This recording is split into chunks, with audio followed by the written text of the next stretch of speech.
Lê là một cái người đang ở cái giai đoạn cuối của căn bệnh ung thư. Bây giờ trẻ quá mà phải chết sớm như thế này rất là đáng tiếc ấy. Cái đọng lại ấy 4-5 tháng nay đấy là cái lòng biết ơn, biết ơn được sống. Mình biết là mình lúc nào mình chết ấy, có lẽ là mình sẽ sống những ngày còn lại của mình nó ý nghĩa hơn. Khi mà mình yêu thương ai đó ấy, thì món quà quý giá nhất mà mình có thể dành tặng họ chính là cái sự có mặt đích thực của mình.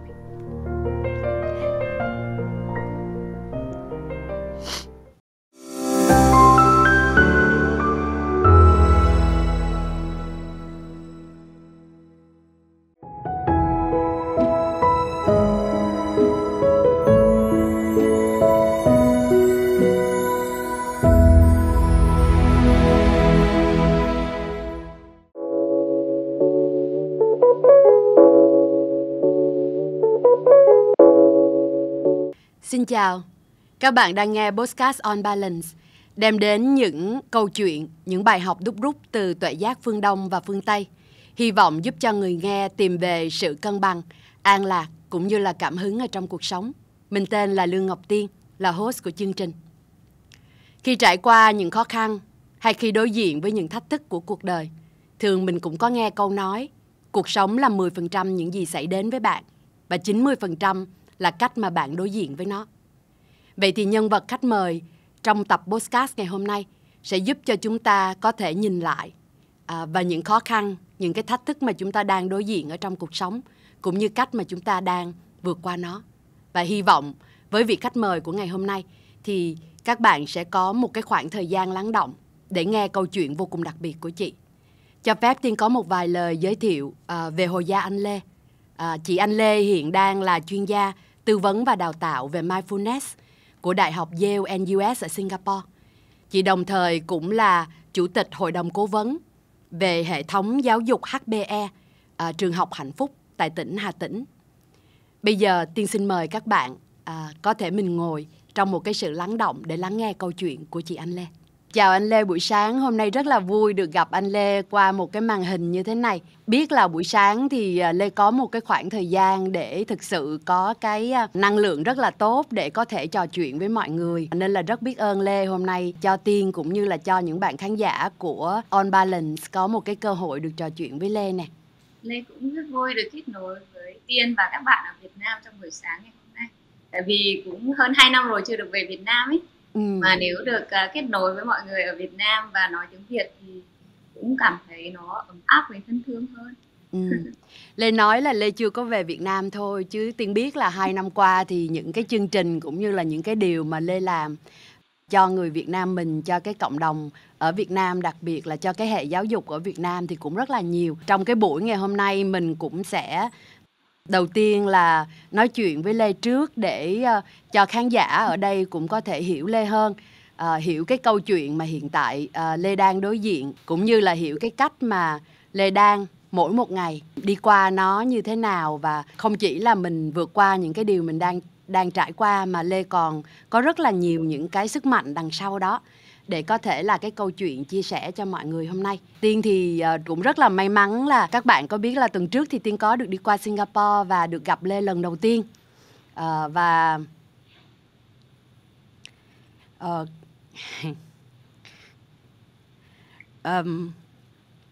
cái lúc mà gặp Lê thì hai đứa mình nói chuyện 2 tiếng hồ nha. Và không hề thấy là Lê mệt. Thì sau đó Lê mới nói là Lê chỉ khỏe được ở đâu đó trước cái giờ 11 giờ thôi. Sau đó Lê có thể bị mệt do là máu của mình bị hạ, đúng không? Và trong suốt một cuộc nói chuyện đó thì Lê rất là mạnh mẽ và rất là cho Tiên một cái cảm giác về cái sự lạc quan cũng như là cái sức mạnh mà Lê đang có. Khán giả có thể chưa được biết về Lê, nhưng mà Lê là một cái người đang ở cái giai đoạn cuối của căn bệnh ung thư. Và thực sự là đối với Tiên là những người mà mình chưa có trải qua cái chuyện đó thì chỉ cần nghĩ đến nó thôi là mình cũng đã cảm thấy không biết phải đối diện với nó thế nào. Có lẽ bây giờ mình nghe Lê kể chuyện nè. Khi mà Lê bắt đầu Lê được biết cái tin này cho đến bây giờ đó, Lê có thể kể lại một chút xíu cái trải nghiệm của chính Lê khi mà đối diện với cái điều này nó như thế nào không? Tháng 11, tháng 10, tháng 11 năm ngoái thì Tiên vẫn nhớ là mình cùng nhau làm cái chương trình Bạn ơi khỏe không ha. Và cũng thực sự hồi đó thì cũng rất là vui khi có cơ hội kết nối với cộng đồng ở Việt Nam. Nhưng mà Lê nhớ là khoảng cái buổi cuối cùng ấy của cái chương trình Bạn ơi khỏe không mà mình làm cùng nhau á, thì lúc đó thì sức khỏe nó cũng đi xuống chút, nên là cuối cùng phải phải xin các bạn nghỉ, và sau đó thì Tiên phải giúp Lê hoàn thành nốt cái khóa đó. Thì lúc đó thì sức khỏe của mình nó cũng đi xuống rồi, nhưng mà mình nghĩ là chắc là do 2 năm Covid ấy. Tại vì ở Singapore thì cái sống chung với đại dịch cũng 2 năm rồi và mình không có được đi đâu, và mình làm việc chủ yếu ở trên mạng ấy. Thì mình nghĩ là do mình mệt là bởi vì trong tiếng Anh có cái từ là Zoom fatigue. Mình cứ làm mình chạy ở trên các cái cuộc họp online ấy, trên Zoom nhiều quá và làm cho mình mệt. Thì mình tưởng là cái cơ thể của mình nó biểu tình vì cái điều đó. Thì sau đó thì đi khám bác sĩ, và nói chung là khi mà đi khám thì cũng với một cái tâm thế là nghĩ là mình cũng đang rất là bình thường thôi, chỉ cần nghỉ ngơi một tí thôi. Nhưng mà không ngờ thì khi đi khám thì máu của mình nó tụt rất là thấp đó. Nó bằng 1/3 chỉ số của người bình thường. Nên là bác sĩ quyết định là phải nhập viện để truyền máu. Và sau đó thì lại phải làm các cái xét nghiệm mà biết là để tìm hiểu là vì sao lại mất máu nhiều vậy. Và là từ xét nghiệm này đến xét nghiệm khác thì vẫn nhớ là vào một ngày giữa tháng 12, đang ngồi ở trong bệnh viện và đang nhìn ngắm trời mây trôi ngoài cửa sổ, thì có 2 bác sĩ trẻ tới và nói là họ vừa mới tới từ cái cuộc họp hội trần về cái ca của mình, và thông báo là về tình trạng bệnh của mình. Thì thú thật là lúc đó nghe bác sĩ nói với mình thì cũng rất là sốc.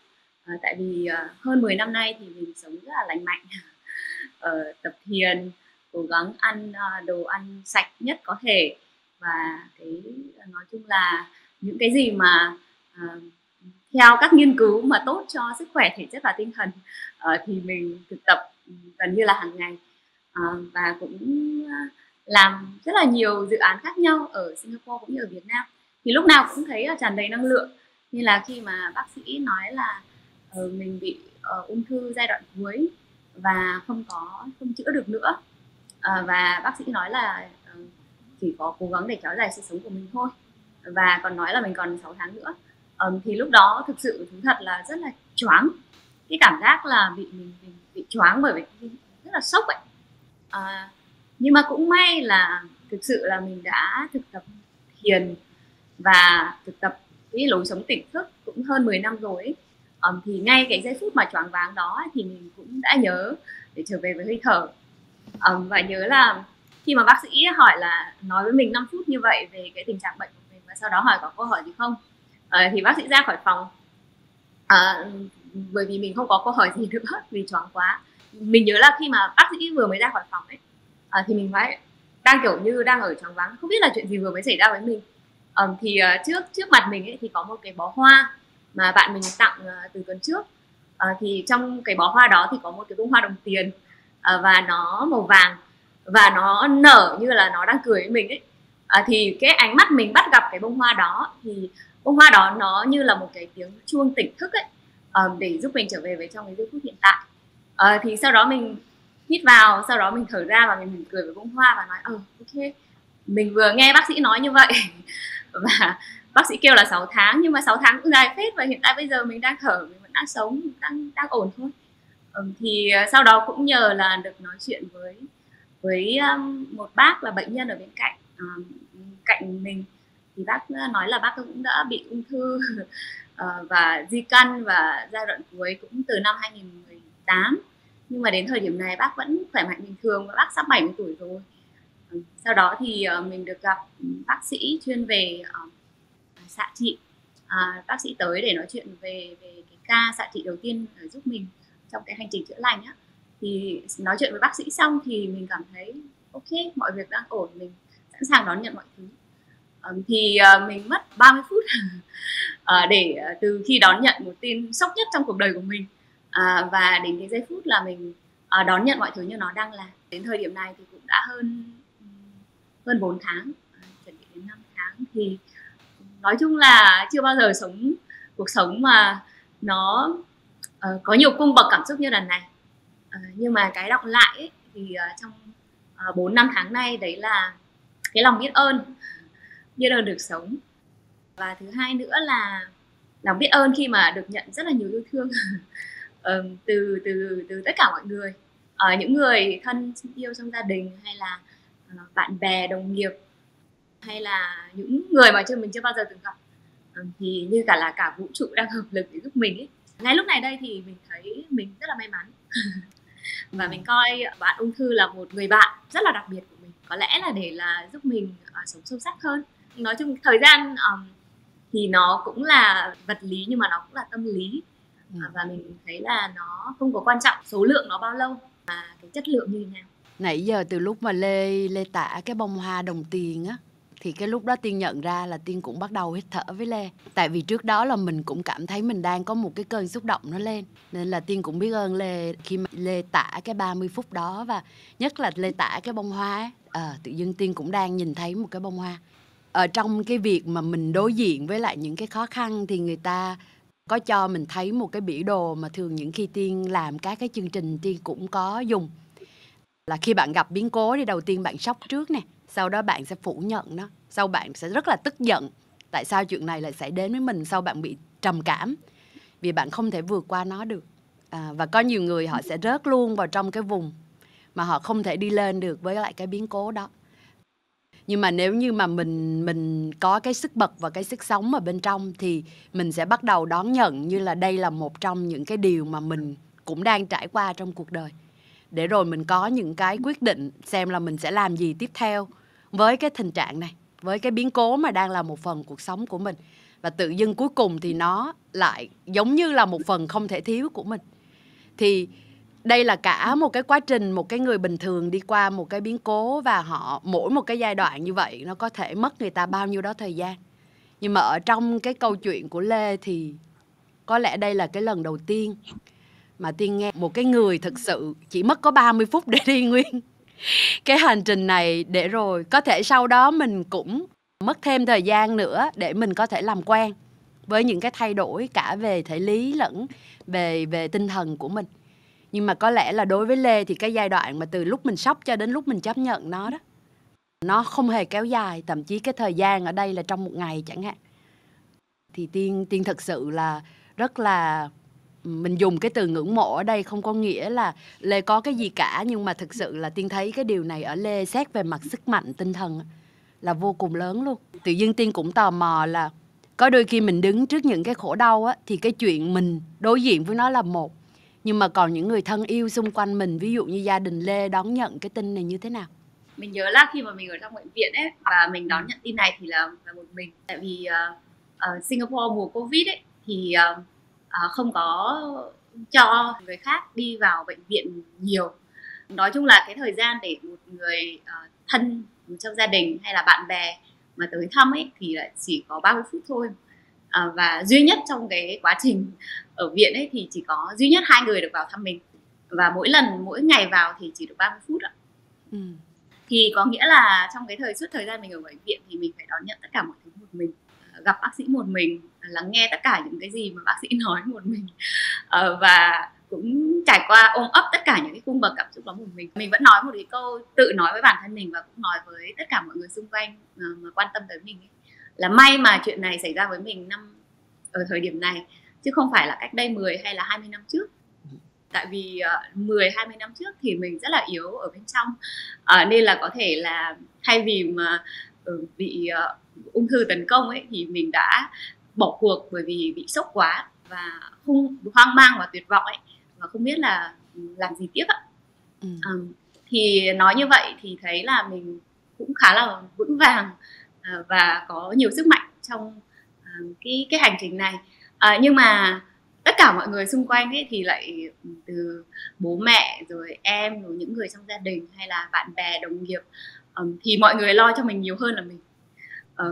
Gần như là mình nhớ là cái thời gian ở bệnh viện ấy và mọi người biết tin và sau đó thì gọi điện hỏi thăm ấy, thì mình vừa mới nhấc máy lên đầu bên kia đã khóc ơi là khóc không nói được câu gì luôn. cả nam cả nữ, từ già đến trẻ, từ người Việt Nam tới người nước ngoài, thì tất cả mọi người đều rất là xúc động ấy, và lo lắng và cũng khóc rất là nhiều. Cũng một phần là do mọi người nghĩ là cái ung thư mà giai đoạn cuối ấy, thì nghĩ là án tử hình. Thực sự có một cái điều gì đó không biết là vì sao, nhưng mà tất cả mọi người đều coi đó là án tử hình ấy. Và thứ hai nữa là mọi người cũng thấy mình còn rất là trẻ, và nói chung thì vẫn tràn đầy năng lượng và niềm tin yêu cuộc sống, và cũng còn có nhiều dự định ấy. Thì nói là bây giờ trẻ quá mà phải chết sớm như thế này rất là đáng tiếc ấy. Thì có lẽ là mọi người những cái suy nghĩ như vậy ấy, thành ra là mọi người cũng lo cho mình. Thì bố mẹ mình hay là những người trong gia đình hay là tất cả mọi người mà mình nói chuyện thì ai cũng lo hết. Thì nhưng mà chính bởi vì mình có được cái sự vững vàng từ bên trong ấy. Có một cái bài hát mà mình rất là thích, mà hay dạy cho trẻ con ấy, khi mà mình làm việc với các bạn nhỏ ở trường, ở hệ thống trường của mình ở Hà Tĩnh ấy, là thở vào là hoa, mà thở vào mình thấy mình là bông hoa ấy, mà thở ra thì mình cảm thấy tươi mát. Thở vào mình thấy mình là ngọn núi, và thở ra thì mình cảm thấy vững vàng á. Thì mình thấy đúng là trong cái toàn bộ cái thời điểm đó thì mình cảm thấy mình hơi giống một ngọn núi ấy. Cảm thấy rất là vững vàng, và mình kết nối được với cái bông hoa, mà bông hoa đồng tiền mà mình mới kể đó. Thì mình có được cái sự tươi mát đó, và chính cái năng lượng của cái sự vững vàng đó và cái sự tươi mát đó, ngay cả ở trong cái tình huống khủng hoảng nhất ấy, thì cũng phần nào đó đã có tác dụng lan tỏa tới mọi người xung quanh. Dù chỉ là qua mạng thôi, tại vì chỉ có duy nhất 2 người được gặp mình trong thời gian mình ở viện, còn lại thì phải kết nối qua internet thôi. Nhưng mà phần đó của mình, cái năng lượng ở trong mình dù sao cũng có một đóng góp là giúp lan tỏa và làm giúp mọi người an tâm. Nên là cũng rất là thấm thía cái câu là tâm an thì giới an ấy. Khi mà tâm mình thực sự an ấy, thì mình cũng giúp cho mọi người xung quanh mình an lòng hơn. Cái thế giới đây ít nhất là thế giới của những người mà có kết nối với mình và quan tâm đến mình, thì cũng có an lòng hơn. Nên là bây giờ thì thấy mọi người thấy cái cách mà mình đang sống ấy, và cũng rất là trải qua 5 đợt hóa trị rồi, 1 đợt xạ trị và 5 đợt hóa trị, nhưng mà cũng thấy rất là yêu đời, rất là lạc quan, vẫn còn thể cười được, có thể là vừa cười vừa khóc đấy. Thì mọi người bây giờ cảm thấy hoàn toàn yên tâm với mình.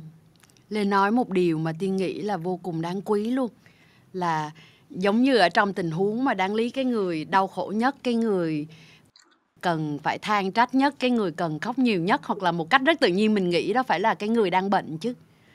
Thì ở đây Lê lại đang làm một cái việc ngược lại, là đi giúp cho những người mà xung quanh mình yêu thương mình có được cái sức mạnh, cái niềm tin ở cái sự phục hồi của Lê, hay ít nhất là ở cái thời điểm này chúng ta vẫn còn đang tồn tại với nhau ở trên trái đất này, thì mình dành cho nhau cái nguồn năng lượng mà nó tích cực nhất, với nhiều nhất cái niềm hy vọng. Thì đúng là Lê làm một cách rất là tự nhiên, đúng không? Nó giống như là cái phản xạ của Lê luôn rồi, chứ không phải là vì mình cố gắng hay mình tự nói với mình là phải nên như vậy, đúng không? Khi mà mình bắt đầu học thiền ấy, mà đi sang làng Mai Pháp ấy, mình nhớ là cái khóa tu đầu tiên mà mình tham gia ấy, thì có một cái câu mà thầy Thích Nhất Hạnh đã nói và làm cho mình rất là thấm thía ấy, và bây giờ thì càng thấm thía hơn, đấy là khi mà bạn yêu thương ai đó ấy, thì món quà quý giá nhất mà bạn có thể dành tặng họ đấy là cái sự có mặt đích thực của mình.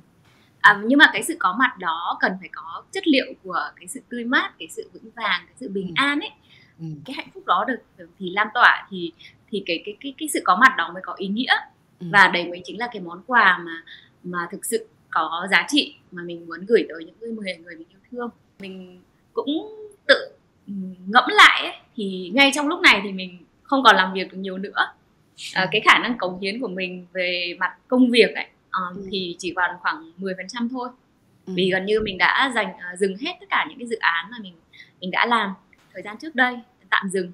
Và về mặt tiền bạc, mình cũng không có kiếm ra nhiều tiền nữa để mà mình tặng ai đó theo hướng là vật chất ấy.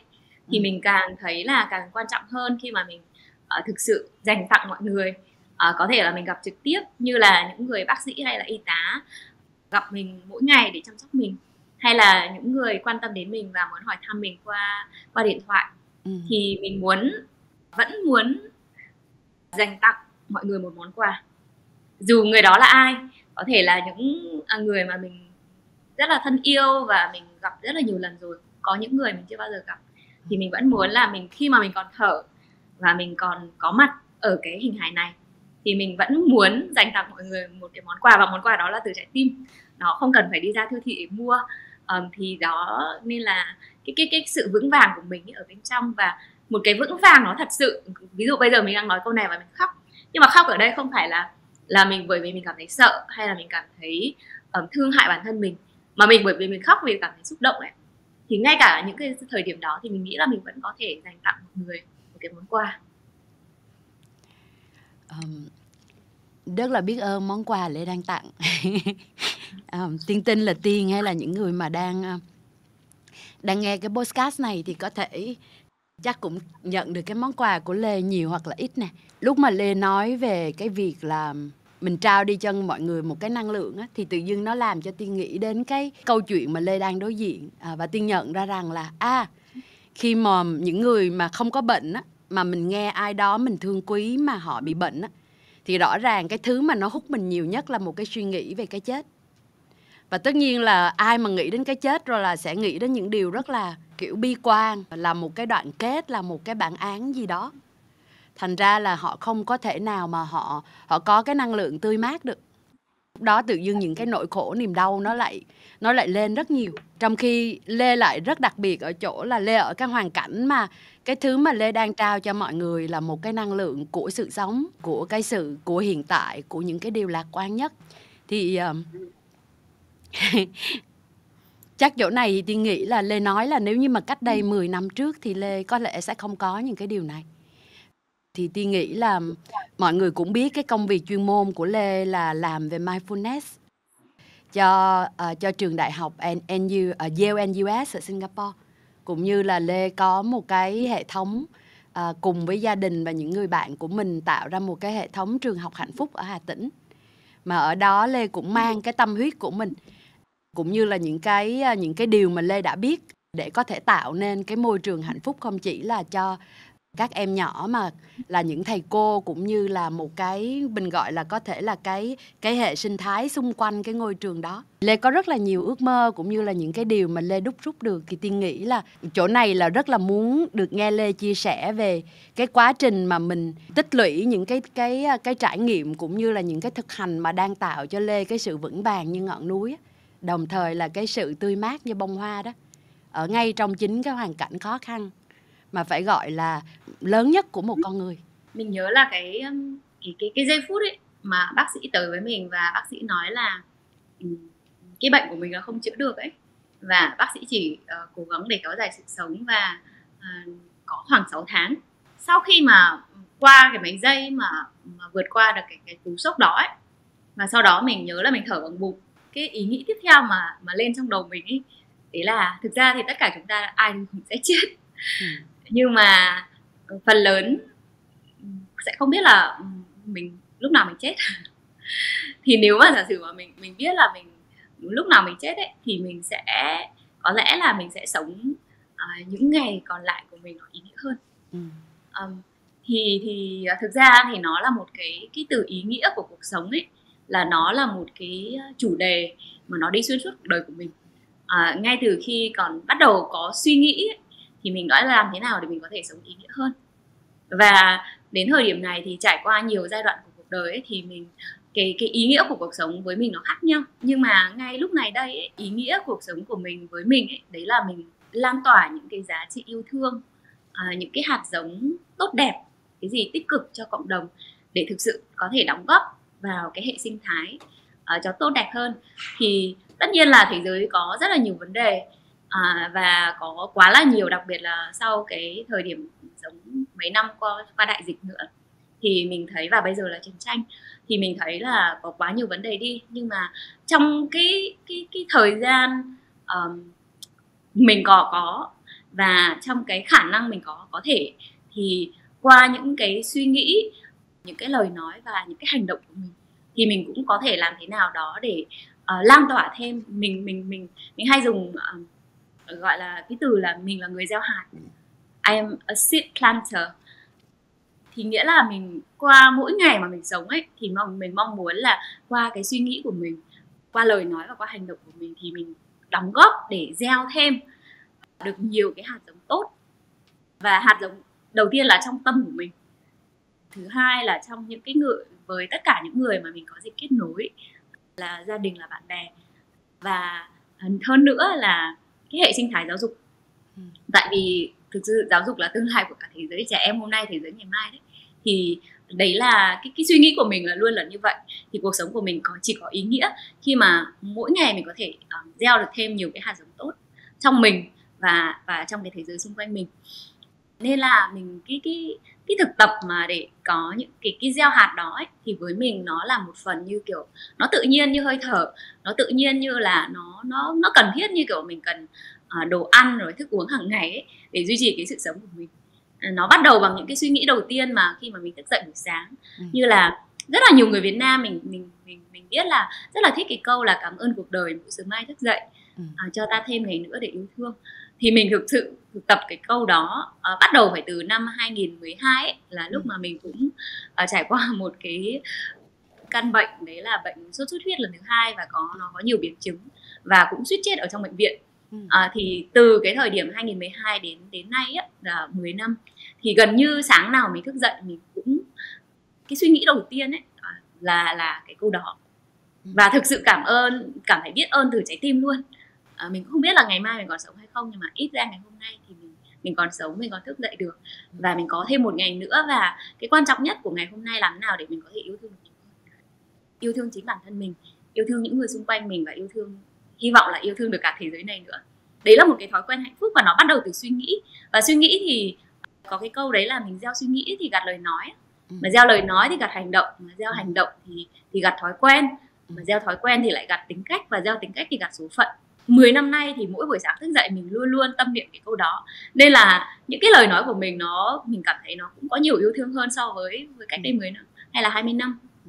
Và những cái hành động của mình thì mình nói là luôn luôn tâm niệm một cái câu đấy là nếu mình không có thể giúp ai đó thì mình không có bao giờ làm hại họ. Có nghĩa là ít ra thì mình không có qua suy nghĩ, qua lời nói, hành động của mình muốn làm hại ai đó. Nếu mà tốt nhất là mình có thể giúp, nhưng mà nếu mình không có giúp được thì cái tất cả những cái gì mà cái tương tác của mình với người đó thì không có làm hại. Đó, thì đấy là cái thói quen đầu tiên.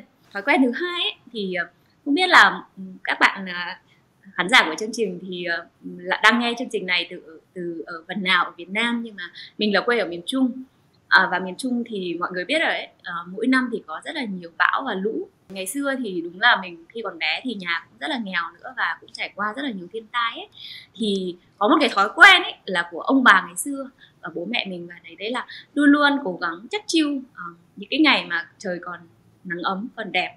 Như kiểu là cái câu là kiếm củi mùa hè mà để sưởi ấm cho mùa đông ấy. Tại vì mùa đông tới thì bão rồi lũ rồi rét mướt đủ thứ, thì lúc đó mình không có thể đi ra ngoài để kiếm củi nữa. Thì cái đó là theo nghĩa đen. Nhưng mà theo nghĩa bóng ấy, có nghĩa là khi mà mọi thứ đang bình thường, có nghĩa là mình đang không có bị bệnh gì quá nan y, đang trong gia đình chưa có ai chết, hay là mình chưa có bị mất cái gì đó nó lớn lao ấy, thì khi mà mình còn thở được, mình còn sống như thế này, thì mình cố gắng làm thế nào đấy để mà có được nhiều cái thói quen hạnh phúc, để có thể có thêm được nhiều cái giây phút mình cảm thấy thực sự hạnh phúc và ấm áp thực sự ở trong trái tim của mình. Và đấy là một cái nguồn năng lượng dự trữ để có thể giúp ôm ấp được mình những cái ngày mà mình sẽ phải trải qua những cái gọi là giây phút rất là như là mùa đông tới ấy, lạnh giá như mùa đông. Cái thói quen hạnh phúc của mình đấy là mình thực tập lòng biết ơn mỗi ngày, kết nối với thiên nhiên qua việc là chăm cây. Tiên hôm trước ngồi ở trên ban công nhà mình thì biết là rất là nhiều hoa luôn, và mỗi lần mà mình chăm hoa thì cũng là một cái cách để mình nhắc nhở bản thân mình có thêm được nhiều cái niềm vui, bởi hoa nở chính là cái niềm vui ở trong tâm. Rồi thì thực tập thiền thì có, khi mà mọi người nghĩ đến thiền ấy thì thường là nghĩ có thể là mình cần phải bỏ hết toàn bộ thời gian để đi lên núi hay là đi một cái chùa nào đó rất là đẹp và ngồi tĩnh tâm và không cần phải làm gì đó. Nhưng mà thiền ở đây có nghĩa là mình làm thế nào để thực sự trở về ở trong giây phút hiện tại và mình kết nối được với chính mình. một cách sâu sắc hơn, ý thức được về cái cơ thể của mình bây giờ đang nó như thế nào, mình đang cảm thấy gì ở trong trái tim của mình, có những cảm xúc gì, và kết nối với suy nghĩ của mình, dạo này mình đang suy nghĩ như thế nào, nhiều suy nghĩ tích cực hay là tiêu cực, mình có đang thực sự sống như là mình mong muốn hay không, hay là mình đang bị cuộc sống kiểu là cuốn theo chiều gió ấy, nó đuổi mình đi. Thì những cái giây phút như vậy thì mình kết nối với bản thân mình dùng cái từ là check in ấy. Là mình kết nối với mình ở trong ngày, thì cũng giúp mình trở về ở trong giây phút hiện tại và mình kết nối được sâu hơn với mình. Và khi mà mình kết nối được sâu hơn với mình ấy, thì mình cũng nhận thấy là mình kết nối với mọi người xung quanh cũng sâu sắc hơn, và mình cũng cảm nhận được thiên nhiên nó sâu sắc hơn. Là đấy là cái thói quen mà mình thực tập cũng hơn 10 năm nay rồi. Nên là dù có chuyện gì xảy ra thì mình có thể trở về được trong giây phút hiện tại. Và khi mà mình có thể trở về ở trong giây phút hiện tại thì mình thấy ngay lúc này đây mọi người, mình vẫn đang khá là ổn. Có thể 6 tháng nữa mình chết, nhưng mà ngay lúc này đây mình vẫn đang còn sống, mà còn vẫn thở bình thường, vẫn nói bình thường, vẫn cười bình thường, thì giây phút này đang là ổn. Thì như vậy thì nó cũng cho mình nhiều sức mạnh. Ngoài ra thì mình còn có nhiều cái thực tập nữa, nhưng mà chắc là phải mất cả ngày hay là cả mấy tuần để nói về điều này. Trong khuôn khổ cái thời gian của chương trình ấy thì mình nói hai cái điều chính như vậy. Rất là cảm ơn Lê nè. Những cái điều mà Lê chia sẻ thì Tiên tin là có một cách rất là thú vị Lê nhờ. Tại vì thực ra những cái thói quen nhỏ hay là cái cách mà mình chắc chiêu, mình có cái sự dành dụm, ở đây không phải là tiền của mà lại là cái sức mạnh nội tại, cái giá trị tinh thần, cái nguồn nuôi dưỡng, những cái cảm xúc tích cực hay là những cái điều hạnh phúc mình gọi tên được trong chính cuộc sống mình đang có, thì hình như ai cũng biết hết á. Nhưng mà biểu là có thực hành, hay là có coi đây là một trong những cái điều mỗi ngày mình thức dậy mình đều làm, hay là mỗi khi cuộc sống nó mang lại cho mình, người ta gọi là những cái trái chanh, thì mình vắt nước chanh mình uống và cảm ơn là cuộc đời cho mình những cái bài học để tạo ra cho mình nhiều cái động lực để phát triển hơn. Thì không phải ai cũng có, và từ đó nó dẫn đến cái việc là có đôi khi cũng là cái chuyện này xảy đến với người này người kia, nhưng mà sẽ có những người biến được những cái khổ đau, những cái khó khăn đó thành chính cái chất liệu để cho họ trưởng thành, họ trở nên thành những con người vững chãi hơn. Và có nhiều người cũng sẽ bị chính những cái khó khăn đó làm cho mình bị gục ngã và trở thành những con người bi quan, tiêu cực với lại cuộc đời. Thì bắt đầu là những cái thói quen nhỏ, những cái ý định nhỏ, nhưng mà tích góp lại giống như là Lê đang có đó, thì nó lại cho chính Lê một cái nguồn sức mạnh rất là lớn để đối diện với cái biến cố cuộc đời mình. Và không chỉ là Tiên tin là Lê giúp cho mọi người nhìn thấy là Lê đang thật sự là sống một cách bình an, thậm chí là ôm ấp cái căn bệnh ung thư của mình, mà Lê còn đang giúp cho những người xung quanh có một cái trải nghiệm gián tiếp thông qua Lê đó, để trở nên vững vàng hơn và lạc quan hơn, cũng như biết cái cách sống cho nó có ý nghĩa hơn thông qua chính câu chuyện của Lê. Tiên nghĩ là ở chỗ này á Lê, chắc là Tiên nghĩ mình cũng sẽ đi sâu để thực ra là giúp cho khán giả hiểu. Tại vì nghe Lê kể thì rõ ràng 10 năm nay Lê sống là đã rất là nền tảng căn bản. Lê mình gọi là tích của và tích đức thì là không biết bao nhiêu mà kể thông qua những cái hoạt động nhỏ lớn mình có thể làm. Và còn là một cái người thực hành thiền một cách rất là chỉnh chu như vậy. Thì chắc bản thân Lê khi mà nhận được cái tin mình bệnh như vậy cũng phải tự hỏi là cuối cùng thì căn bệnh nó đến từ lối sống hay là nó đến từ cái lý do gì, tại sao mà mình lại trở thành một cái người bệnh nặng đến như vậy. Thì Lê có thể kể cho mọi người nghe là khi mà Lê đi truy tìm cái nguồn gốc thì cuối cùng Lê tìm thấy được cái điều gì về cái bệnh ung thư của mình không? Thực sự là một trong những lý do mà làm cho mình sốc ấy, khi mà bác sĩ nói là mình ung thư giai đoạn cuối ấy. Đấy là thực sự 10 năm nay giống như lúc nãy Tiên vừa giới thiệu đó, thì mình sống rất là lành mạnh. Và có lẽ là mình là sống một cái lối sống gọi là anti-cancer ấy. Hoàn toàn là một cái lối sống mà giúp cho mình không thể là bị ung thư được. Khi mà mình hơi mệt một tí ấy, thì mình có đi khám, và sau đó thì mình có hỏi bác sĩ là cũng hơi lo lắng một tí, tại vì hơi đau này không biết là có bị ung thư hay không. Thì bác sĩ bảo là còn cô vẫn còn rất là trẻ, với lại là nếu mà theo lời kể của cô mà sống lành mạnh như vậy thì không có lý do gì mà bị ung thư cả. Nên là chúng tôi cũng không có làm các cái xét nghiệm ung thư, bởi vì mình chỉ nghĩ có một cái thoáng ở trong đầu là có thể mình bị ung thư. Nên là mặc dù mình đi khám phải 3 bác sĩ khác nhau, nhưng mà cuối cùng không có ai nghĩ là mình bị ung thư hết. Thì đến khi mà cái giây phút mà bác sĩ thông báo là mình bị ung thư ấy, Thì mình mới hỏi bác sĩ là thế theo bác sĩ thì tại sao tôi lại bị ung thư? Thì bác sĩ bảo là chắc là do di truyền. Tại vì mình có gọi là khai về lý lịch về tiền sử của bệnh đó, thì bố mình là bị ung thư dạ dày năm 2013. Thì sau đó bác sĩ nói là chắc là yếu tố là do gen di truyền, nên là chúng tôi khuyên là cô đi làm xét nghiệm gen. Sau khi mà bác sĩ nói như vậy thì mình ok, nếu mà bị xét nghiệm gen thì mình cũng nên làm, bởi vì còn nó liên quan đến em trai, rồi liên quan đến các cháu, rồi những người trong gia đình nữa. Đi làm và gửi mẫu sang Mỹ, và sau đó gần 2 tháng thì quay lại thì bác sĩ lại gặp và nói là nhưng mà không phải là gen. Thì thế sau đó thì mình lại hỏi, thế thì nếu mà không phải gen thì là do yếu tố gì? Thì bác sĩ nói là chắc là do yếu tố môi trường. Sau khi mà bác sĩ nói câu đó thì mình bắt đầu lần lại những cái câu chuyện và những con người, và từ lúc mình sinh ra đến lúc mà mình chuyển sang Singapore và làm việc, và đến cái thời điểm này đó, thì mới thấy là cái xóm nơi mà mình sinh ra và lớn lên ấy, thì hồi đó thì là ở gần một cái cầu, và vì là cầu mà ở miền Trung ấy, thì thời chiến tranh ấy thì có rất là nhiều bom rải xuống để mà phá cái cầu đó, nên là ngay cả trong cái căn nhà mà mình ở ấy, thì bố mẹ mình có một mùa hè bị gọi là hết nước ấy, cái cạn giếng, thì mới đào một cái giếng khác, và trong cái quá trình đào cái giếng đó thì mới đào được một cái quả bom rất là to, mà bom nó thời chiến tranh ấy thì nó chưa nổ và nó đang ở dưới nhà của mình. Sau đó thì nhớ là xung quanh khu mình ở thì có rất là nhiều xác máy bay nữa, và đếm lại thì trong xóm thì cứ cách nhà thì có một người bị ung thư, thì phải có một cái xóm rất là nhỏ thôi mà có tận 10 mấy người bị ung thư ấy. Và có những nhà là có 2 người, chẳng hạn như là gia đình mình, hay là một gia đình của bạn mình thì vừa bố vừa mẹ bị ung thư. Thì khi mà bác sĩ nói là có thể là do yếu tố môi trường ấy, thì mình mới nghĩ lại hóa ra là bởi vì mình là người miền Trung, và nói là khúc ruột miền Trung ấy, và ở miền Trung mình thì trong cái thời chiến tranh thì có lẽ là nhận nhiều bom đạn nhất, có lẽ là so với các phần còn lại của Việt Nam hay là phần còn lại của thế giới, thì có lẽ là về mặt cái tỷ lệ bom mà trên diện tích ấy, thì nó rất là cao. Và những cái hóa chất đó nó đã ngấm sâu vào lòng đất, ngấm vào nước, và khi mà mình sinh ra và mình lớn lên thì nó cũng ngấm vào người mình luôn. Và qua cái cách này hay cách khác thì một ngày nào đó nó sẽ biểu hiện. Nên là khi mà bác sĩ nói như vậy ấy, thì mình cảm thấy mình quyết định là cái hành trình của mình, chữa lành của mình không phải là cho chính bản thân, mà là hành trình chữa lành của cả cộng đồng. Mình hay dùng cái từ tiếng Anh khi mà nói chuyện với các bạn ở bên này, đấy là collective healing.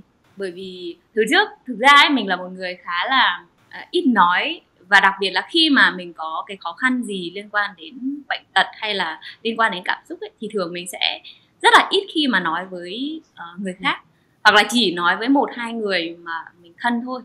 Nhưng mà cái lần này thì mọi người có lẽ là cũng thấy hơi kinh ngạc một tí, là cái hành trình ung thư của mình thì mình lại làm cho nó là public. Bởi vì mình thấy là vì khi mà bác sĩ nói nó là nguyên nhân là do môi trường ấy, thì mình thấy là có thể là cái sứ mệnh của mình lúc này mình cần phải trải qua cái này, bởi vì mình mong muốn giúp cho nhiều người nhận thức được về cái vấn đề này, cái sự liên quan giữa môi trường và căn bệnh, và giúp cho mọi người có cái nhận thức khác về ung thư. Ung thư không có nghĩa là một cái án tử hình. Mình vẫn có thể sống, có thể ngắn hay dài thì không có biết, nhưng mà mỗi ngày mình sống, ngay cả khi mà đang có căn bệnh ung thư thì mình vẫn có thể sống rất là hạnh phúc, rất là bình an, rất là sâu sắc, có thể sống có ích, chứ không phải là chỉ là nạn nhân của cái đó. Thứ hai nữa là thực sự mình mong muốn là có một cái mong muốn rất là sâu của mình ấy, đấy là thực sự về cái giá trị chữa lành của thực tập cái lối sống tỉnh thức ấy. Đó, mình dùng cái từ là mindfulness meditation, là thiền chánh niệm. Thì cái lối sống tỉnh thức đó nó có giá trị chữa lành nhiều hơn tất cả những cái phương pháp. Với bản thân mình ấy, mình thấy là với mình thì nó có giá trị hơn cả tất cả những cái thuốc Tây ấy. mà mình được nhận ở bên này, bởi vì nó giúp mình chữa không chỉ là cái cơ thể vật lý này của mình mà còn cả cái tâm của mình nữa. Và đặc biệt là nếu mình biết là mình là người miền Trung ấy, và nói là khúc ruột miền Trung thì trải qua rất là nhiều đau khổ từ thời chiến tranh, cũng như là hàng năm thì vẫn là thiên tai. Thì mình biết là mỗi người miền Trung ấy thì cũng dù cách này hay cách khác đã phải có thể là trực tiếp hoặc là gián tiếp thì gồng gánh trong mình rất là nhiều khổ đau. Và mình mong muốn chữa lành được cái điều đó cho chính bản thân mình, nhưng mà cũng là cho những người thân yêu của mình và cho cái thế hệ tiếp theo. Nên là với mình thì nó tự nhiên khi mà mình nhìn như vậy, tìm hiểu về nguyên nhân và sau đó thì mình thấy cái bạn ung thư này thực sự là một người bạn thực sự có ý nghĩa. Tại vì giúp mình chạm được cái gì đó nó lớn lao hơn nữa, không chỉ là cái cơ thể này. Nó cái yếu tố lịch sử, cái yếu tố văn hóa, những cái gì đó nó liên quan đến môi trường đó, thì là một cái gì đó nó rất là tổng hòa, bởi vì con người là tổng hòa của tất cả những cái mối quan hệ xung quanh mình, với con người cũng như là với thiên nhiên xung quanh đó. Thì mình thấy là nó thực sự rất là thú vị và nó làm giàu cho tâm hồn mình rất là nhiều. Lê nói và Tiên cũng nhận ra luôn. Ví dụ mình là người miền Nam, mình coi như là mình thấy là miền Nam thì thành phố Hồ Chí Minh rồi vùng đồng bằng sông Cửu Long, đúng không? Miền Trung nguyên một cái dãy đất rất là dài, rồi ra tới Hà Nội và các tỉnh miền núi. Có cái hình dáng chữ S của quê hương mình rất là giống như hình một người, đúng không? Rõ ràng là cái sự tập trung nó nằm ở cái phần đầu, rồi nó nằm ở cái phần phía nam mình, đúng không? Còn cái khúc giữa thì chúng ta chỉ đến khi mà chúng ta thường sẽ là ví dụ miền Nam, miền Bắc đi miền Trung du lịch chẳng hạn. Và rất là nhiều người miền Trung thì sẽ đi ra hai cái tỉnh các phía Nam hoặc là phía Bắc để họ lập nghiệp. Bởi vì có quá nhiều những cái sự khắc nghiệt về thời tiết, về điều kiện để cho mình phát triển. Thông qua cái câu chuyện của Lê ấy, nó lại giúp cho mình có thể liên hệ về quốc gia lãnh thổ của mình ở một cái góc nhìn rất là con người. Cái khúc ruột của chúng ta nó nằm ở giữa, và chính cái khúc ruột đó lại còn rất là nhiều những cái tàn tích, thậm chí là từ cái thời chiến tranh đến bây giờ vẫn chưa có dứt khỏi. Và thế hệ của Lê là thế hệ 8X, đúng không? Có nghĩa là mình sinh ra sau chiến tranh, nhưng mà cái tàn tích chiến tranh nó lại đi vào trong cái cơ thể của mình, thành ra một cái căn bệnh mà như bây giờ là mình đang gánh chịu. Tự dưng mình nghĩ là phải có trách nhiệm chứ, là một phần cơ thể của mình mà, phải có cái cách nhìn thay đổi chứ, tại vì nó vẫn còn ảnh hưởng đến những cái con người mà ngày nay đang sống mà. Biết đâu đó nó vẫn còn sẽ ảnh hưởng đến thế hệ tương lai. Cho nên đúng là câu chuyện của một người hoàn toàn có thể cũng là một câu chuyện của một quốc gia. Và có thể là cái điều mà một người như Lê đang trải qua đó, thì nó lại giúp cho mọi người tự dưng mình lại phải đối diện với cái điều mình nghĩ là có thể quên được rồi, như là chiến tranh. Hay tự dưng làm cho mình nhận ra một cái điều mà bây giờ nó đang có, nhưng mà có thể đối với nhiều người nó chưa phải là hậu quả hoặc hệ quả, là cái vấn đề tàn phá môi trường, đúng không Lê?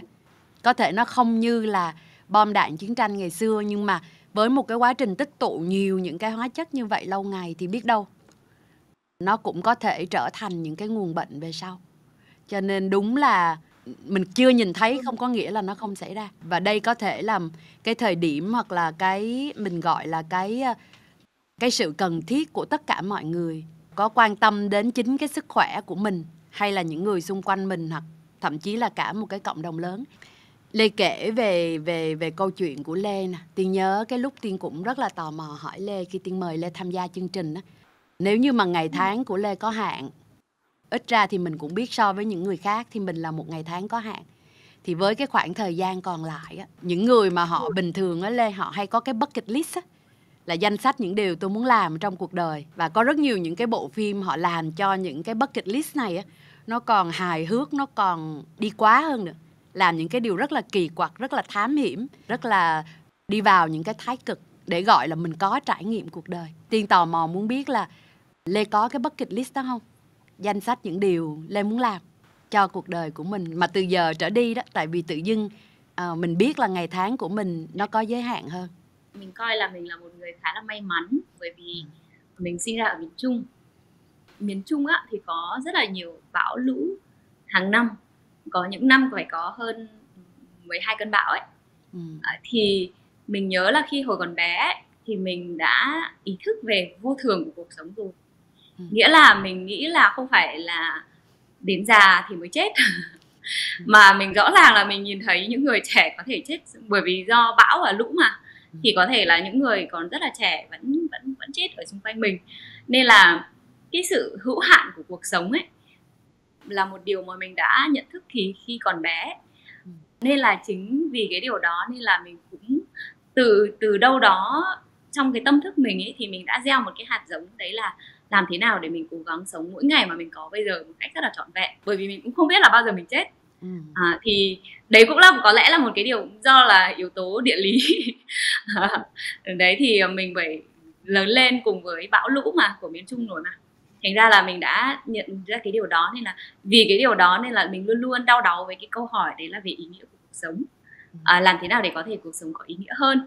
Nên là đến thời điểm này thì ngay cả trước khi mình mà biết tin là mình bị bệnh ấy, thì mình cũng thấy là có thể nếu mà ngày hôm nay mình phải chết đi thì mình cũng cảm thấy có thể chết đi được mà không có hối tiếc gì. Đấy là một điều mà mình có thể nói thực lòng, và mình nghĩ là mình cảm thấy rất là biết ơn bản thân mình đã lựa chọn sống có ý nghĩa, cố gắng sống có ý nghĩa mỗi ngày. Có nghĩa là thời gian không phải quá là dài trên trái đất này, nhưng mà mình cũng nhận thấy là mình cũng đã sống hết lòng rồi, nên là giả sử ngày hôm nay mình chết thì mình cũng cảm thấy an lòng thôi, mình không có cái gì phải hối tiếc. Thì đó là nó đã một cái gọi là cái theme, một cái chủ đề trong cuộc đời của mình rồi. Nhưng mà mình nhớ là từ khi mà cái giây phút mà bác sĩ nói với mình, và thực sự là không chỉ một bác sĩ mà là nhiều bác sĩ, và nói thẳng vào mặt mình luôn là mình nói chung là có khoảng 6 tháng, thì thực ra đến thời điểm này thì cũng chưa đến 2 tháng thôi. Nên là cộng lại cái ticking, gọi là the clock is ticking ấy. Cái đồng hồ nó tích tắc và giống như ở đồng hồ cát ấy, nó lật lại. Thế thì mình lại đặt ra câu hỏi, thế thì bây giờ cái thời gian thực sự rất là có hạn, và năng lượng của mình cũng có hạn, bởi vì cứ khoảng sau cái giờ nào đó thì bắt đầu khi uống thuốc vào thì năng lượng nó đi xuống đi. Thế thì mình làm thế nào để mình có thể dùng cái thời gian mà còn lại mà mình có thể một cách có ý nghĩa nhất, một cách sâu sắc nhất, và có thể là có nhiều cái tác dụng tích cực nhất với cái thế giới xung quanh. Vì cái câu hỏi đó nên là mình đã quyết định là viết một cái cuốn sách về cái hành trình của mình, và mình dùng cái từ là ôm ấp ung thư bằng chánh niệm. Bởi vì cái thông điệp của mọi người thường nói khi mà những cái căn bệnh nan y đấy là mình cần phải chiến thắng nó. Nghĩa là fight, đấy trong tiếng Anh đấy dùng là have to fight cancer. Và win this battle thì nó là mình coi như là một cái căn bệnh nào đó, có thể là bệnh về tinh thần hay là bệnh về thể chất, hay là những cái khó khăn ở trong cuộc đời của mình ấy, thì thường mình hay có xu hướng đấy là một cái điều gì đó mà mình muốn chiến đấu và mình muốn loại bỏ nó. Và khi mà mình loại bỏ nó rồi ấy, thì mình mới có thể sống an lành hạnh phúc được. Thì mình muốn là thực ra cái nhận thức của mình ấy, thì mình giống như chia sẻ từ đầu chương trình đến giờ ấy, mình thấy ung thư là một người bạn rất là đặc biệt, và giúp cho mình nhận ra được rất là nhiều điều mà có thể trước đây mình không có nhận ra, và giúp mình sống sâu sắc hơn.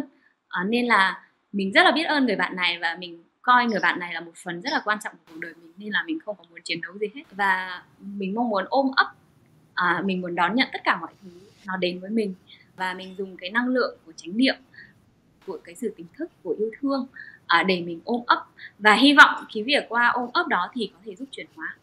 Và dù kết quả nó là như thế nào, mình có thể không có được chữa lành, mình không có thể được gọi là chữa lành hoàn toàn, nhưng mà mình chắc chắn là trong hành trình này nó giúp mình trị liệu rất là nhiều thứ, và những cái nỗi đau của một cách gián tiếp của người miền Trung khi qua chiến tranh hay là qua thiên tai.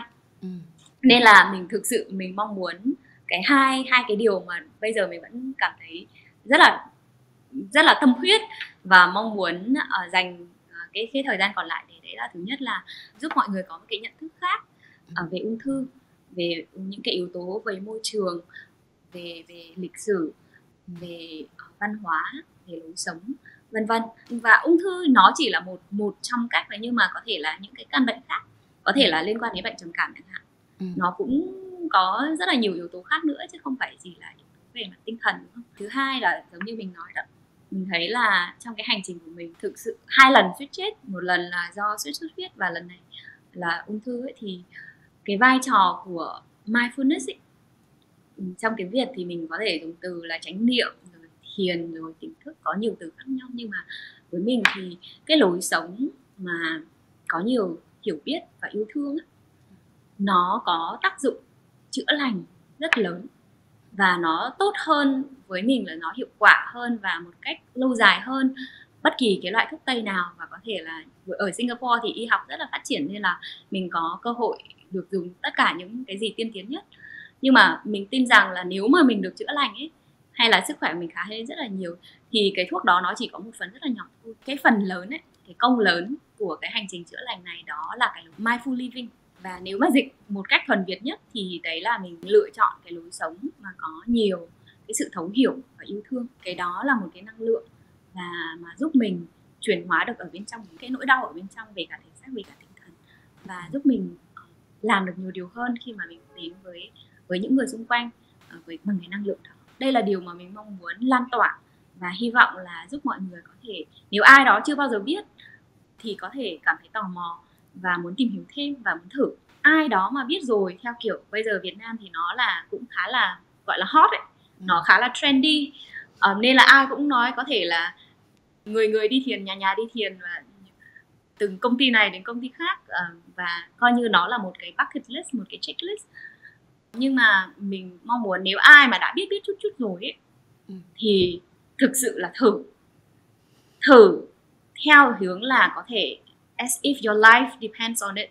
Như kiểu là cái sự sống của mình nó sẽ phụ thuộc vào nó, để nó ngấm vào trong người mình và trong từng tế bào của mình, trong từng hơi thở của mình. Thì mình có thể tin chắc rằng mọi người sẽ cảm nhận một cái gì đó nó khác biệt, chứ không phải chỉ là tiếp cận vào một cách rất là trí năng rồi biết rồi khổ lắm nói mãi.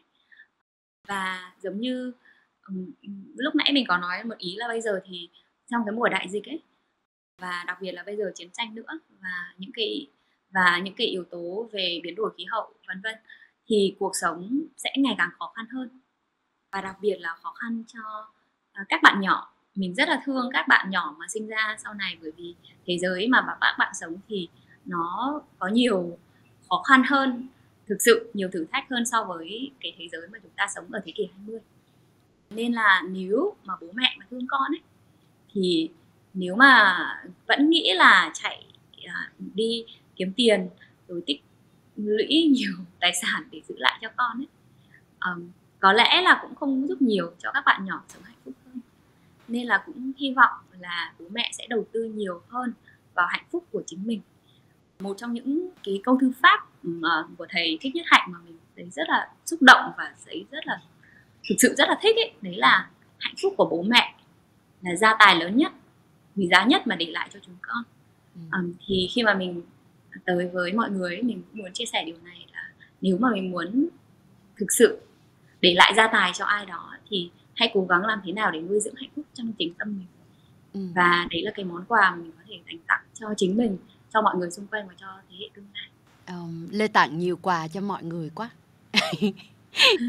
Lê tặng quà từ lúc mà Lê có mặt với mọi người, rồi Lê tặng quà từ trong suy nghĩ những cái lời chúc của Lê, rồi Lê cũng tặng quà từ trong mỗi một cái hành động, mỗi một cái ý định mà Lê làm. Lê tặng quà cho mọi người nhiều quá. Còn cho là cái tặng quà là hình thức đầu tư mà lãi nhất ấy. Yêu thương cho đi là yêu thương còn mãi ấy. Nếu vậy thì Tiên cũng muốn hỏi Lê là nếu mọi người có thể tặng quà cho Lê, ở đây không chỉ là những cái lời gửi gắm Lê trao cho mọi người hãy sống như vậy đi, hãy có tình yêu thương, sự hiểu biết đi, tỉnh thức chánh niệm và có một cái cuộc sống mà rất nhiều những cái thực hành hạnh phúc. Nhưng mà ví dụ như là một cái hành động mọi người có thể tặng quà cho Lê ngay lúc này, hoặc là trong cái khoảng thời gian này sẽ là gì ạ? Có cái điều gì mà mọi người có thể làm hoặc là cho Lê hoặc cùng với Lê? Câu hỏi này rất là hay, và khi mà mình viết sách ấy thì bây giờ mình đang viết sách về ôm ấp ung thư bằng chánh niệm ấy, thì mỗi tuần thì mình có một cái cuộc gọi với một người thầy, và mình được hỏi các cái câu hỏi để mà là suy ngẫm, chiêm nghiệm với cái hành trình của mình, và để có thể viết ra những cái gì đó nó sâu hơn từ sâu thẳm ở trong trái tim ấy. Thì có một cái câu hỏi mà thầy mình hỏi mình, đấy là Lê muốn mọi người làm điều gì khi mà mọi người nghe tin là Lê vừa mới mất. Thì Lê nói là tại vì Lê là bị ung thư dạ dày. Và ở trong văn hóa Việt Nam ấy, thì khi mà mình nói là mình rất là yêu thương ai đó ấy, thì mình cứ dùng từ là có lòng với ai đó. Mình rất là nhiệt tình, mình rất là quan tâm, mình toàn tâm toàn ý với ai đó, thì mình dùng cái từ là hết lòng với ai đó, đúng không? Mình có lòng này, mình hết lòng này. Khi mà mình cảm thấy rất là bình an, rất là hạnh phúc thì mình cảm thấy an lòng. Mình cảm thấy rất là yêu thương cái cuộc sống này, mình cảm thấy hài lòng với cuộc sống. Thì có một cái ngẫu nhiên thôi. Thực ra mình cũng thích về cái background, trước đây thì mình nghiên cứu về văn hóa Việt Nam, thành ra là mình hay cũng có những cái kết nối về ngôn ngữ rồi về văn hóa. Thì một cách tình cờ thôi, là cái bệnh của mình là bệnh dạ dày, thì trong tiếng Việt thì đôi khi cũng nói cái dùng từ là từ lòng, đúng không? Cái chỗ đó là cái lòng của mình ấy, hiểu lòng. Mình có hiểu lòng nhau hay không? Mình có hết lòng với nhau hay không?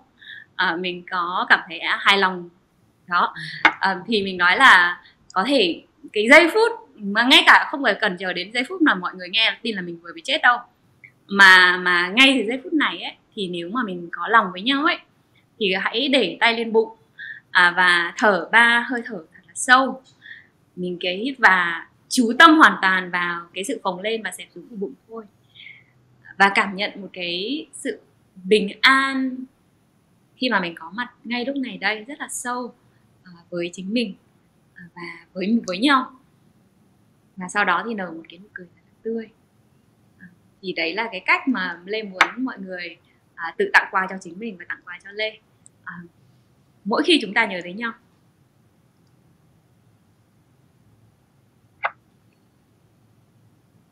Thì như vậy thì mình sẽ luôn luôn có trong nhau.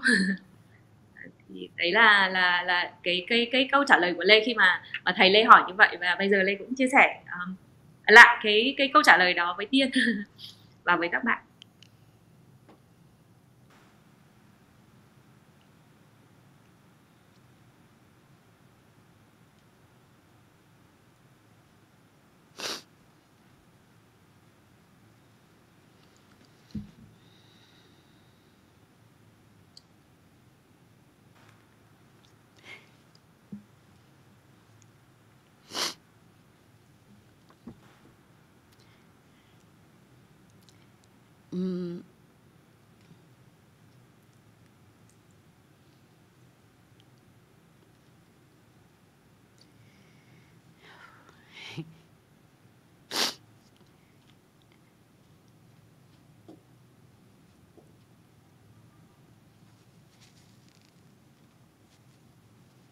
Vẫn tiếp tục tặng quà cho mọi người. Thực ra cái này thì nó chắc là Tiên cũng biết là khi mà các cái nghiên cứu về tâm lý học ấy và thần kinh não bộ ấy, thì cái hơi thở bụng á, giúp cho mình cảm thấy bình an, nhanh hơn. Có lẽ là với rất là nhiều người thì nó nhanh hơn cái hơi thở ở mũi hay là hơi thở ở lồng ngực. Thì thực sự ấy, giống như bắt đầu với chương trình thì Lê nói là một trong những cái câu mà Lê rất là thích mà được học từ thầy Nhất Hạnh, đấy là khi mà mình yêu thương ai đó ấy, thì món quà quý giá nhất mà mình có thể dành tặng họ, người đó chính là cái sự có mặt đích thực của mình. Mà mình chỉ có thể có mặt đích thực khi mà mình có được một cái năng lượng bình an ở bên trong ấy, và cái sự kết nối thực sự. Thì đến thời điểm này cũng trải qua rất là nhiều cái thăng trầm ở trong cuộc sống ấy, thì Lê thấy là cái hơi thở ở bụng ấy là hơi thở mà giúp mình kết nối được sâu nhất với toàn bộ cơ thể và cái cảm xúc của mình, và cũng giúp mình an nhất khi mà mình gặp một cái biến cố nào đó, hay là có những cái cảm xúc mạnh nó đi lên, hoặc là khi mà mình rất là mệt luôn. Đặc biệt là mùa Covid ấy, thì mọi người có thể biết là đôi khi mình sẽ bị Covid hay là gì đó thì thở bằng mũi hay là bằng ngực rất là khó luôn. Nên là cái hơi thở ở bụng ấy, thì hơi thở nó giúp chữa lành rất là nhiều. Và nghiên cứu các cái nghiên cứu về tâm lý học hay là ở thần kinh não bộ ấy, thì cũng đã chứng minh cái điều đó. Nên là khi mà mình muốn tặng quà cho ai đó hay là muốn nhận quà từ ai đó, thì mình muốn cái món quà đó là đôi bên cùng có lợi. Thì như vậy thì cái người tặng quà cũng được hưởng lợi và người nhận quà cũng như vậy. Và tất cả người xung quanh cũng được hưởng lợi luôn, tại vì là tâm an thế giới an. Và hy vọng là cái tập podcast này sẽ đem đến rất là nhiều những cái thông điệp bình an, những cái thực hành bình an, cũng như là Tiên có thể gọi là những cái điều thức tỉnh. Tại vì rõ ràng khi mình còn sống mình đâu có nghĩ đến cái chết. Nó làm cho chúng ta bị bi quan khi nghĩ đến cái chết. Nhưng mà thử mà mình đặt mình ở trong một cái hoàn cảnh mà rất là hiếm hoi như là Lê đang có đó, thì mình lại thấy là cái điều Lê nói nhiều nhất lại không hề là một cái điều gì đó liên quan đến cái chết, mà nó hoàn toàn liên quan đến sự sống mà thôi. Và những cái điều mà ngày nào mà bạn vẫn còn hít thở, bạn vẫn còn có thể đem lại rất là nhiều những cái món quà cho người khác. Thực ra Lê đang ở cái giờ của Singapore, mà đúng cái điểm này Tiên biết là cái mức hồng cầu của mình nó đang đi xuống, Lê có thể mệt. Cho nên chắc là Tiên cũng xin phép được khép lại cái tập ngày hôm nay bằng một cái câu hỏi với Lê, giống như là thông điệp của chương trình thôi. Là đối với Lê bây giờ đó, cái khái niệm hoặc là cái ý niệm về sự cân bằng nó là gì? Cân bằng cũng là một cái từ khóa mà ngoài cái từ ý nghĩa ấy, thì cũng là một cái từ khóa mà mình cũng rất là hay chiêm nghiệm ở trong cái cuộc đời, hành trình cuộc đời. Nhưng mà đến lúc này đây ấy, thì với mình thì cân bằng nó vẫn là một cái sự tổng hòa của 3 cái vòng tròn kết nối mà mình được học từ thầy Hà Vĩnh Thọ. Thì biết là thầy Hà Vĩnh Thọ là khách mời của chương trình tập trước này. Khi mà mình nghĩ đến cân bằng sau khi mà được học trực tiếp với thầy Hà Vĩnh Thọ ấy, thì mình luôn luôn nghĩ đến 3 cái vòng tròn đồng tâm. Đấy là vòng tròn trong cùng, đấy là sự kết nối, quan tâm và yêu thương chính bản thân mình. Sau đó thì cái vòng tròn thứ hai ở ngoài cái vòng tròn trong cùng, thì đấy là sự kết nối, quan tâm và yêu thương với những người xung quanh. Cái vòng tròn ngoài cùng ấy thì đấy là sự kết nối, quan tâm và yêu thương với cả đất mẹ. Với mình thì mỗi ngày mình muốn hướng tới cái sự cân bằng khi mà mình chạm được đến cái 3 cái vòng tròn đồng tâm đó bằng cách này hay là cách khác. Khi mà thiếu một trong cái 3 cái vòng tròn ấy thì mình đang ở tình trạng mất cân bằng. Rất là cảm ơn Lê với lại cái thông điệp chia sẻ vừa rồi. Hôm nay thì Tiên và có lẽ là các bạn khán giả ở đây, thậm chí là cái đội ngũ mà đang thực hiện chương trình, Tiên thấy có một cái cảm nhận rất là lắng động. Cá nhân Tiên cũng không kìm được những cái giây phút mình cảm thấy rất là xúc động ấy khi mà nghe Lê chia sẻ. Nhưng mà Tiên nhận ra rằng là ở trong cuộc sống, thật ra nước mắt hay là cái nỗi buồn đó, nó không phải là cái điểm thấp đâu. Chính những khi mà mình có những cái cảm xúc mạnh mẽ như vậy á, nó lại càng giúp cho mình kết nối với lại những cái giá trị sâu sắc và những cái điều thực sự mình biết là vô cùng quan trọng và có ý nghĩa trong cuộc đời của mình. Thì hôm nay thực sự là rất là biết ơn cái năng lượng nè, tình yêu thương nè, và những cái điều hiểu biết Lê chia sẻ với mọi người. Có lẽ là lúc nãy thì tưởng là lời cuối rồi, nhưng mà bây giờ Lê, sau khi Tiên nói những cái chia sẻ vừa rồi của Tiên ấy, thì làm mình nhớ đến một cái trải nghiệm, đấy là cái lần cuối cùng mà mình được tham gia một khóa tu trực tiếp với thầy Thích Nhất Hạnh ấy. Thì chủ đề của khóa tu là chuyện gì xảy ra khi ta chết. Nhưng mà sau khi nguyên cả 21 ngày của khóa tu ấy, thì thầy lại đổi lại là thay vì là đặt câu hỏi là chuyện gì xảy ra khi ta chết, thì phải đặt câu hỏi là chuyện gì đang xảy ra khi chúng ta đang sống. Với mình ấy, thì khi mà đối diện trực tiếp với cái chết ấy, thì giúp mình chạm đến sự sống nó sâu sắc hơn. Và trong cái khóa tu đó ấy, thì thầy Nhất Hạnh cũng có nói một cái thông điệp và làm cho mình cũng rất là nhớ, đấy là if you know how to suffer, you will suffer much less. Nghĩa là nếu mà mình biết cách khổ đau thì mình sẽ bớt khổ đau đi. Bây giờ ấy, thì từ ngày mà mình bị bệnh thì mình cũng khóc nhiều hơn, và ngay cả trong chương trình này thì cả mình với cả Tiên đều khóc. Thì mình rút ra một cái điều, nếu mình biết cách khóc thì nước mắt cũng là một loại thuốc để giúp mình chữa lành.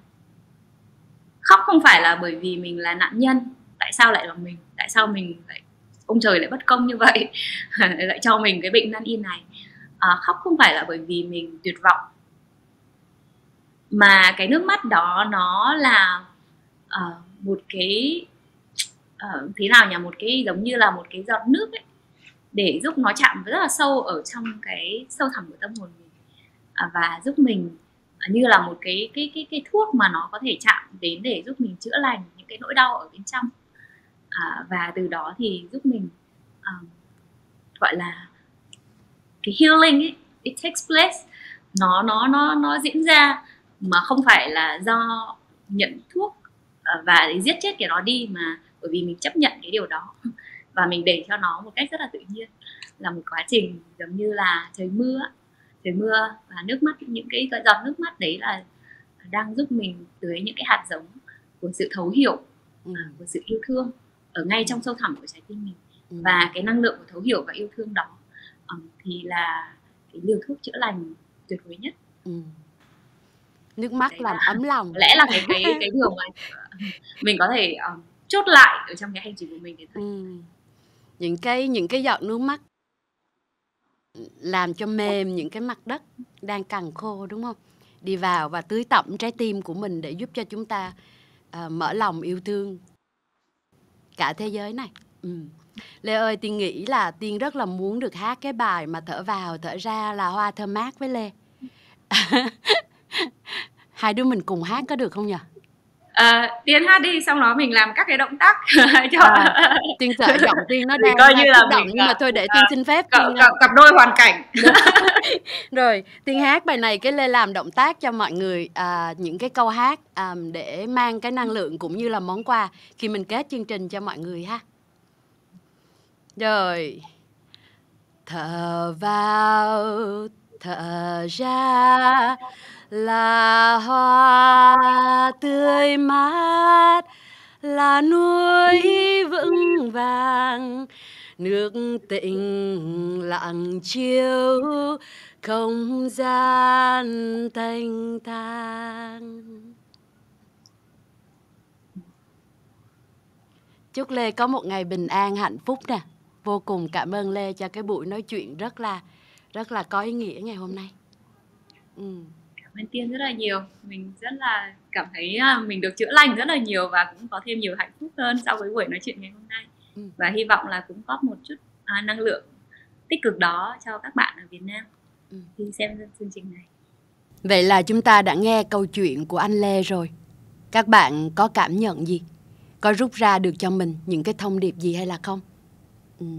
Với Tiên thì câu chuyện của anh Lê giúp cho Tiên có thể đặt mình ở trong một hoàn cảnh mà khi đối diện với cái chết, mình nhận ra cái khao khát được sống. Sống không phải để cho mình, sống để cho mình thực sự có ý nghĩa mỗi ngày, đem lại cho cuộc đời những cái giá trị thực sự. Và để mà mình có thể làm được điều đó thì cái cách mà chúng ta sống với yêu thương, với sự hiểu biết, với một cái trái tim rộng mở, bằng những hành động cụ thể mỗi ngày, sẽ là cái cách mà thông qua câu chuyện của anh Lê, Tiên rất là hy vọng chúng ta cảm nhận được và đem về cho mình như là một cái món quà cho cái tập podcast ngày hôm nay. Cảm ơn các bạn đã dành thời gian theo dõi chương trình. Nếu như có bất kỳ câu hỏi hay là thắc mắc nào, các bạn hãy để lại bình luận ở bên dưới nhé. Nếu như các bạn yêu thích những gì mình được nghe, được tiếp nhận thông qua chương trình On Balance, hãy nhấn nút like, share và theo dõi kênh Việt Success trên YouTube cũng như là các nền tảng podcast khác. Chương trình Podcast On Balance sẽ được phát sóng định kỳ 2 tuần một lần trên Việt Success. Rất là cảm ơn sự tham gia, theo dõi, lắng nghe và rất mong sẽ được gặp lại các bạn trong các chương trình tiếp theo.